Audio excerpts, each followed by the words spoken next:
Good morning, community. Welcome back for another Keeping It Real with Dr. Nita. I am your host, Dr. Nita Polite Wilson, and I am the founder and CEO of Dr. Nita Enterprises with an extensive background in management, organizational leadership, and human and organization systems. I help leaders and teams navigate complexity and change, specifically with the focus of diversity, inclusion, and belonging as an executive coach and team dynamic strategist. Today, we are having a lived experiences conversation where we will explore the month's theme, which is all about love, from the perspective of Mr. Mickey Miela. And Mickey is the father of twins, the new father of twins, a track coach, and most importantly, mentor to student athletes in track and field. Mickey, welcome. I guess I should say, hey, Dad, how's it going? Yes, thank you. Thank you for having me. I'm really excited to do this. This is going to be fun. So in terms of excitement, let's prioritize what's Yeah. life like as a new dad of twin little girls. Yeah, it's different. I mean, as you know, we were just talking about, our girls are still in the hospital, but should be coming home soon, any day now, at least, when we're recording this. And probably by the time this is released, they'll be home, and I'll be a lot more sleep deprived. Fortunately, you're catching me right before they come home, and so I'm doing okay at this point. Yeah. I'm so happy for you. And how's Tori doing? Tori's doing great. Yeah, having a few weeks to recover from the pregnancy, and I didn't even have car seats in the car or anything Mickey? like that. So it gave us some time to get ready. Good. I'm glad. Yeah. Well, I have no doubt that you and Tori will do everything necessary to keep those new precious bundles of life safe and sound. Thank you. So Thank you. today, Mickey, I invited you to talk with me. The theme for the month is all about love and its various facets, but specifically love in terms of how we as leaders show the type of love that helps our folks thrive. And you recently invited me to listen to one of your talks, a presentation of one of your papers at Biola. Give us the title of that paper and what inspired you to write that particular topic. Well, basically, the breakdown of it is you are a leader. Y.O.U. You love those acronyms, acrostics. I know you do that. So I knew you'd love that. But I guess what inspired me to write something like that was, through as it might sound cheesy, but the truth is that we all will lead to some capacity, because leadership is relationship and leadership is influence, right? And so we will all have some kind of influence on the people in our lives, the people around us, and how we interact and how we engage in those leadership arenas. Truly, it starts with us and who we are. Mhm. And so I guess that's at the heart of it, is you are a leader, so you need to understand who you are. So Absolutely, 100%. Now, you and we met last summer when I was teaching a leadership and diversity course for the business school at Biola. And we just kind of had a connection in terms of authenticity and vulnerability and the courage to lead from a very personal place. Tell me a little bit about that and how that course impacted you and led to the relationship that you and I have today. well, I mean, honestly, I was actually I was reflecting on our relationship this morning as I was walking my dog, and I was thinking to myself, you know, just kind of about that exact question about how, okay, like, you and me, how did we connect? Like, how did this even, how does this make sense? And honestly, through your course, I've always, before that course, I've always felt like I was an advocate for diversity and inclusion. And but the truth is, when I looked at those in my life who I seek advice from, those who are I consider mentors of mine, uh, they're all, for the most part, white males, with the exception of my football coach in college. He's a African American male, and I've always loved his perspective on things too. But I after taking your course, I realized, oh, I need to be fed by, like mentors who have a different experience. And you, in the way that you led through that course, it was like, I thought to myself, okay, I know I can be challenged, and I know I can be, my perspective can be broadened just by having more conversations with you, Dr. Anita. So that's really all I wanted, was a few more lunches with you. And we've had some delightful conversations over lunch. So it occurred to me this morning as I was preparing. Well, first of all, I want you to know I do my best to make sure that my guests feel a sense of belonging. So I put on my version of a tracksuit. I got stripes off here, Yeah. Mickey. This is the best I could do because clearly I don't do that anymore. But this is my version of a tracksuit. But I got to recalling a time when I was in elementary school and I was on the track team. And Mickey, I'll never forget this.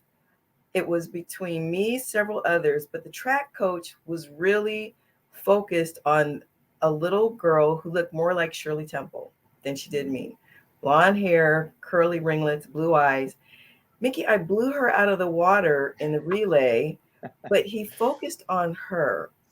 And I kept trying to get the coach's attention, and I couldn't get his attention. I couldn't get any acknowledgement for what I had done.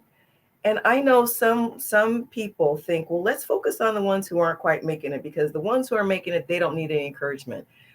And I don't know what his motivation was, but that crushed me. And I went on to win several, again, in elementary school, several of the city track meets in terms of the relay race, in terms of the 100-meter dash, in terms of the long jump. But it always hurt me that my accomplishment wasn't recognized, my potential wasn't cultivated, and my being there wasn't even acknowledged. And it wasn't again until this morning, thinking about our conversation, that came back to me. Tell me, from your perspective as a track coach, what may have been going on there? Because while I tried not to see it as a black and white thing, this morning it came back to me. And over the years, I have often thought about that. Was it really that he was trying to encourage possible potential? Or was it that at that time, 20, 30 years ago, I just wasn't seen as important? Well, obviously, hard for me to speak about Right. somebody else's, um, but I'd say you're actually hitting on something that, as I grow in my own perspective as a coach myself, and just on growing in my own personal understanding of my own weaknesses, uh, you know, I, I think you're touching on just that bias, or that unconscious preference almost that we have Mhm. sometimes to, and for me, it might not even be a racial thing, or it might just be like I connect with certain athletes over others. It's easy. Some athletes are easier to talk to than others, and so, you know, that's something that over the last 10 years of coaching, that I've started to realize that I need to be intentional about trying to connect with every individual, because yeah, I mean, it's oftentimes easy. I mean, again, if you got 20 people on a team, and it's hard for one person to have a personal relationship with each one, so it can be easy to fall into, okay, well, these people are easy to coach, they're easy to talk to, I connect with them really easy, so I'm just gonna float over to them, and I don't even consciously think about it. But the truth is that, if you're, and this is whether you're coaching an athletic team, or you're just any kind of leader, you have to be really intentional about having that one-on-one connection with each person that you lead, that you directly oversee. And so I know something that I've implemented is, at the end of every semester, so we have 2 semesters in an academic year. I try to have at least a 30-minute conversation with each one of my athletes, where they give me feedback, and we can kind of review it's not so much a review as much as it is just like a checkpoint of where you're at and where we're going. And that's been helpful. But it's even in those meetings that people have told me, hey, like, I feel like sometimes you have a tendency to gravitate towards these people, and I wish and they're true, that their feedback is accurate to say that, hey, like, I want more attention. And so how do I create a system in how we practice and in how, in what we do, so that I can give everybody the attention that they deserve. Mhm. So, yeah. And when you get this feedback, what does it sound like, and how does it land on you initially, and what's your process for taking it in? Because leaders are leaders, we're also still people, and even though we say we want the feedback, sometimes when we get it, it's Oh yeah. kind of hard to Oh settle yeah. with it. Yeah. Well, you know, it's the sting is getting a little less Mhm. harsh the more I get into this. But I definitely think early on in my career, when I was having these, I mean, I just call them exit meetings, before they go off for a long break. Uh, yeah, it used to really get me down. It used to really be something that I would I'd be thinking about. Sometimes an athlete would say something that would echo in my brain for months afterwards, Mhm. and really just hit an insecurity that I had that I really needed to work through. And now I'm starting to recognize that I'm getting more comfortable with the fact that I'm that I'm going to have these blind spots, Yeah. and that it's actually a good thing Mhm. that I receive this feedback, because it's it's showing me something I can't see on my own, and it's allowing me to improve, Mhm. right? So Mhm. uh but first, yeah, like I said, at first I was thinking I was a failure because I wasn't giving each one of these athletes what they said they needed. And um so yeah. So tell me a little bit about the diversity of the student athletes that you're currently coaching. Yeah, I'd say we match the diversity on our campus pretty well. We are predominantly uh, white university, and um, you know, I I think I encounter diversity a lot in actually the recruiting process, Hmm. because and what's interesting about the story that you just told is what I love about our sport is, when you see the results from a race. If it's an international race, they might say what country you represent, Mhm. but they don't go, Dr. Anita, her skin is black and she represents this country. They just say, Dr. Anita, she might represent the USA and she ran this time.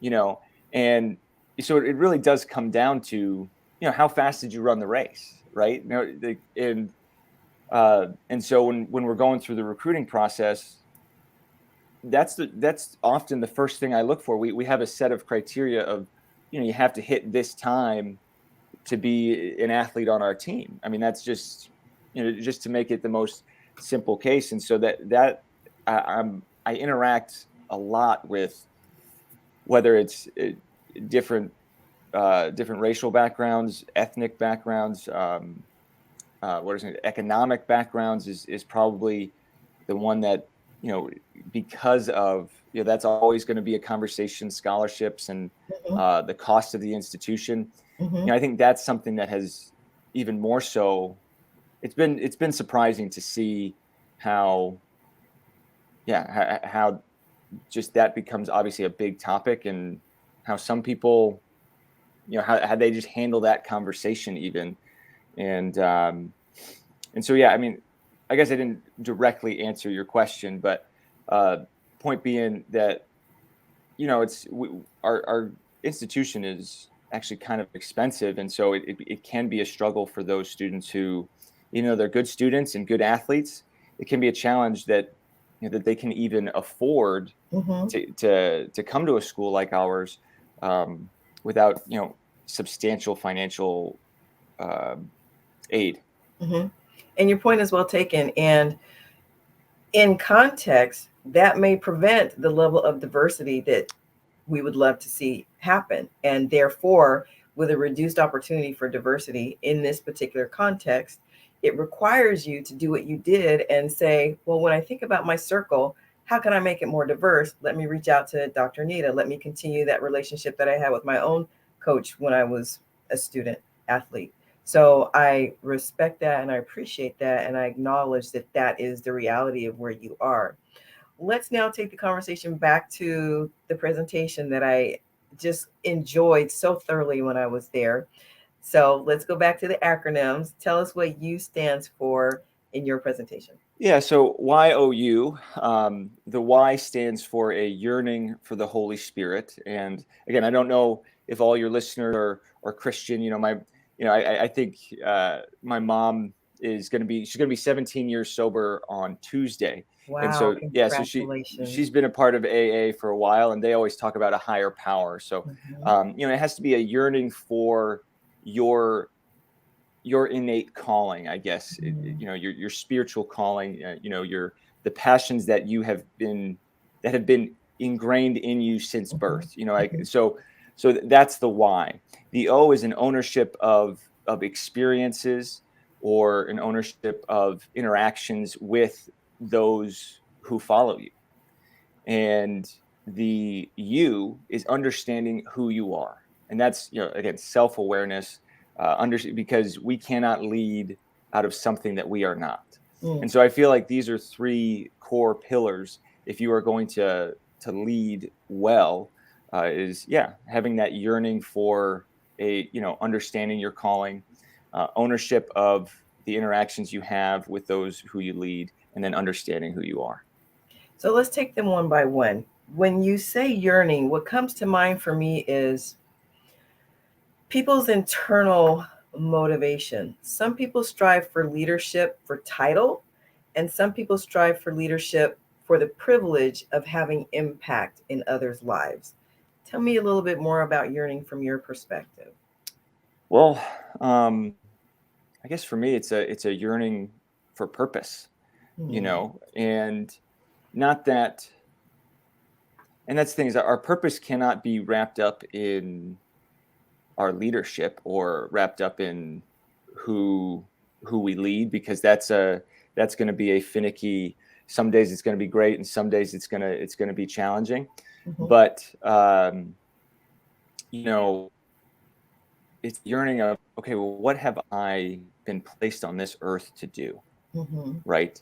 And it's got to come from a yearning to connect with your soul, I guess. And I think that's an important, I guess, distinction, or an important point to make, is that our life mission isn't something that we invent; it's something that we discover. Yes, I love how you just put that. Our life mission is not something we invent, it's something that we discover. And we could take that a whole different direction because in the 80s, it was huge to have your personal mission statement, right? You have to Right. craft that, you have to wordsmith it. But you just said it's something that you discover. And so there can be like a conflict even in that. So let's go to ownership of interactions.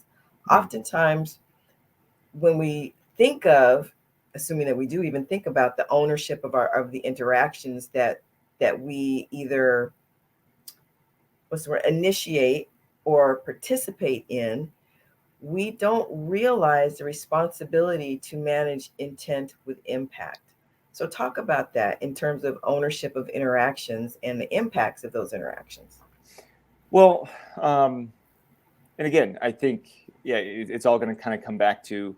I mean, you're making me think of some parenting books that I've been reading. Like how that leadership, and again, the point in this book was that parenting, it doesn't come in these grand teaching moments. It is Mm-hmm. in the day-to-day interactions. How do you react when bad news is brought your way, right? And how do you, or the opposite, how do you react when someone thinks they have good news? Mm-hmm. Do you praise them for their results, or do you praise them for their hard work, Mm-hmm. right?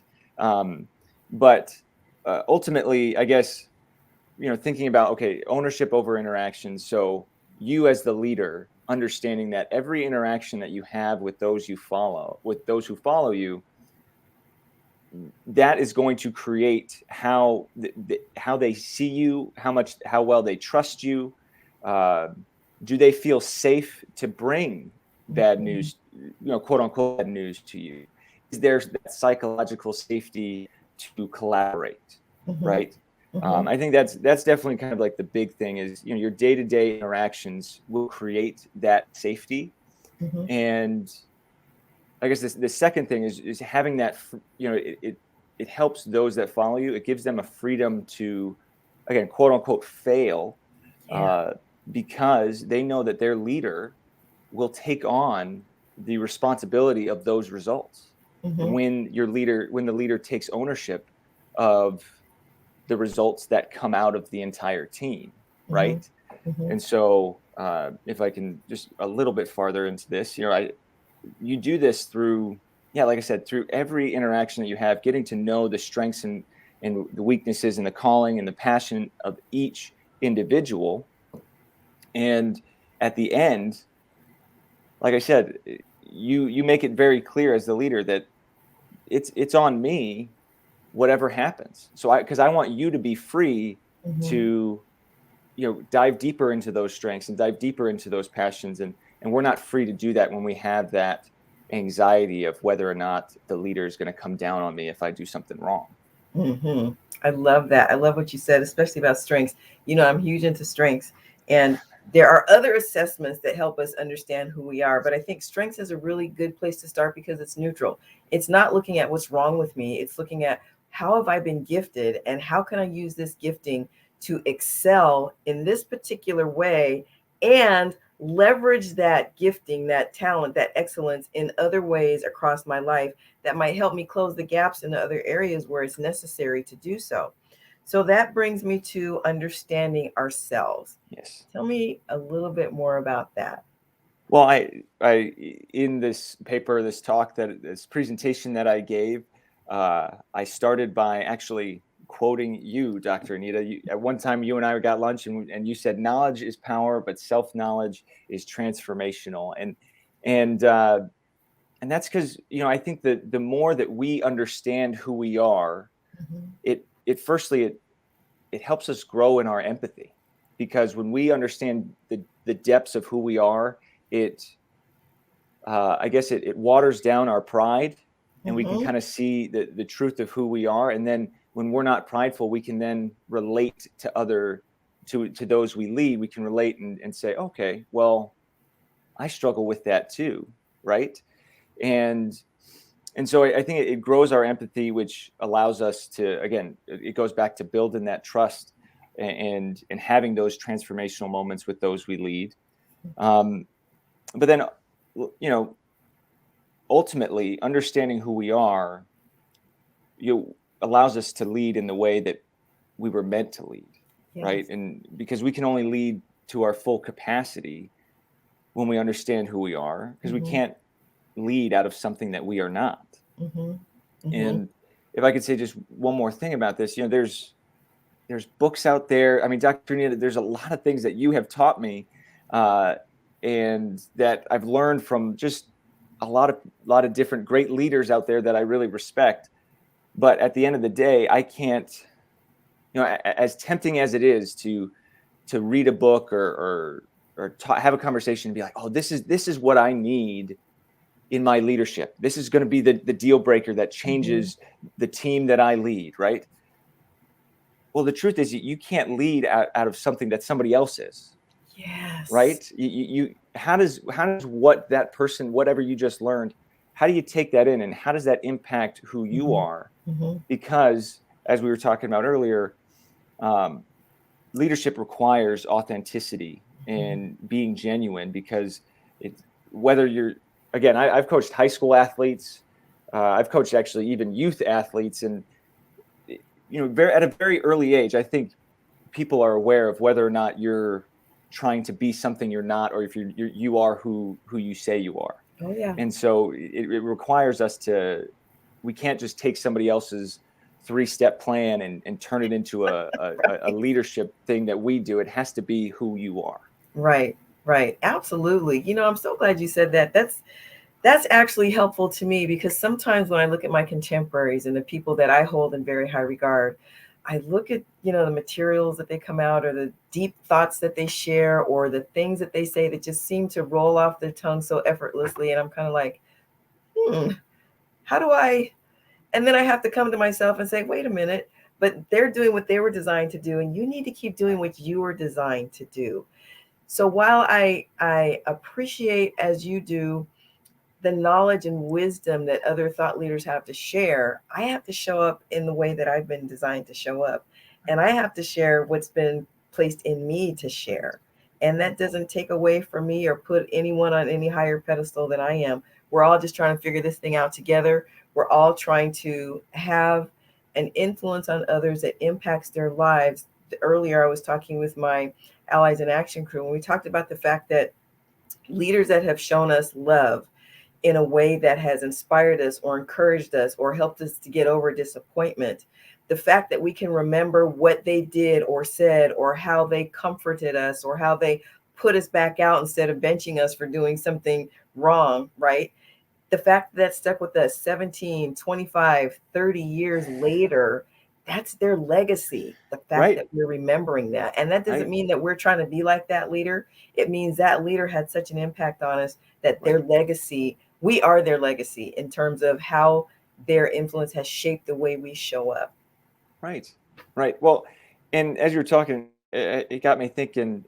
There's freedom in that, So in just much. in in just how you talk about it in your monologue. Just how you looking at your contemporaries on Facebook or something, and you think to yourself, well, when am I going to get there? Yeah. Um, well, but again, that's their journey, that's their calling, and it's got to come back to, okay, well, what is my purpose? What is my calling? That's right. And again, in the freedom in that is Mm-hmm. that you are not called to live someone else's life or pursue someone else's definition of success. Yes. You're called to pursue the purpose that has been given to you.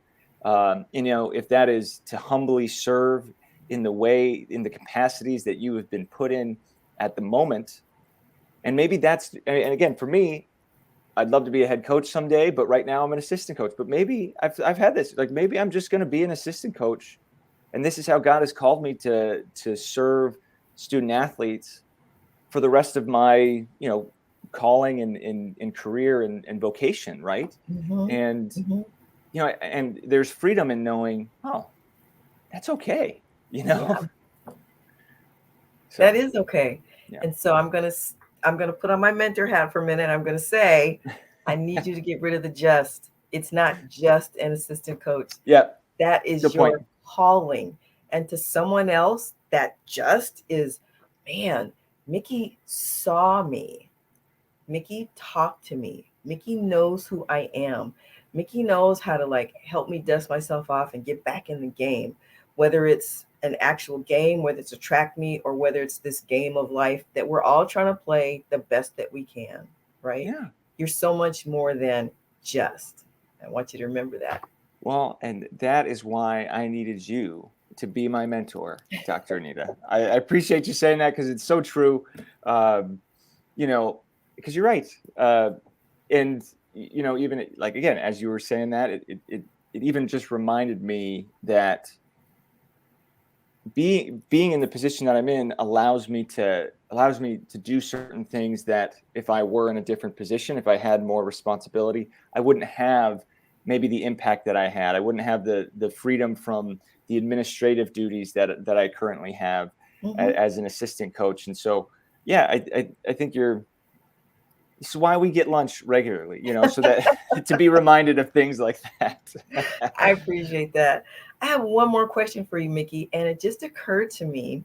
Well, first of all, thank you for walking us through your acronym YOU, yearning, ownership of our interactions, and then understanding of self, and how important those three things integrated together help us to lead in the way that we're designed to lead. It's been said so many times, we may as well be ourselves because everyone else is taken, right? So we That's just need right. to be the That's best right. version of ourselves. I want to ask you how you came up with the opening of that presentation where you asked everybody to get their cell phones and take a picture of themselves, right? And Yeah. share that with our community, and then tell us how that came about. Well, I mean, I don't think I can't. I don't think that there was necessarily like a moment where I was like, okay, this is how I'm gonna, open up this presentation. I think just thinking about, again, the essential of what the message is supposed to be is stare yourself in the eye, like, and actually take a look at who is that person staring back at you. Yeah. Right.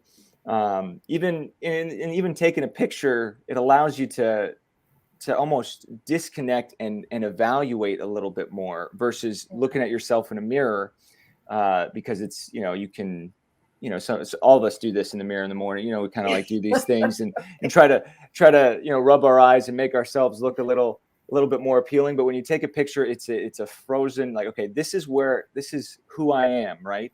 Mm-hmm. And when you take a second to just think through, like, okay, so that person in that, like, staring back at me, who are they? What have they been called to do? Yeah. And are they living out that calling?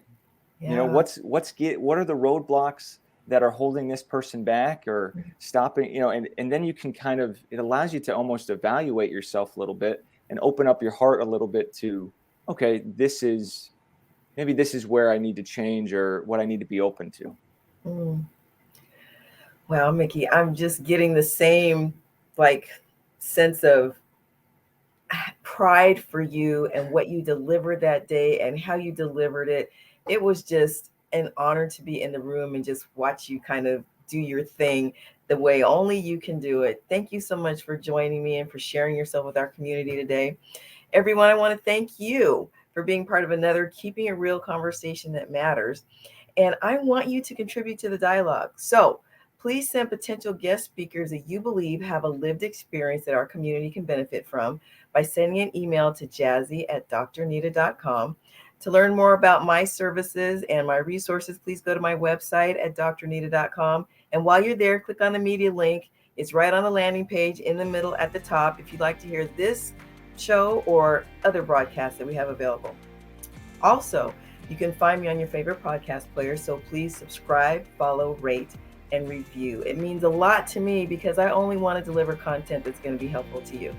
Until the next time, this is Dr. Nita reminding you to stay blessed and keep it real.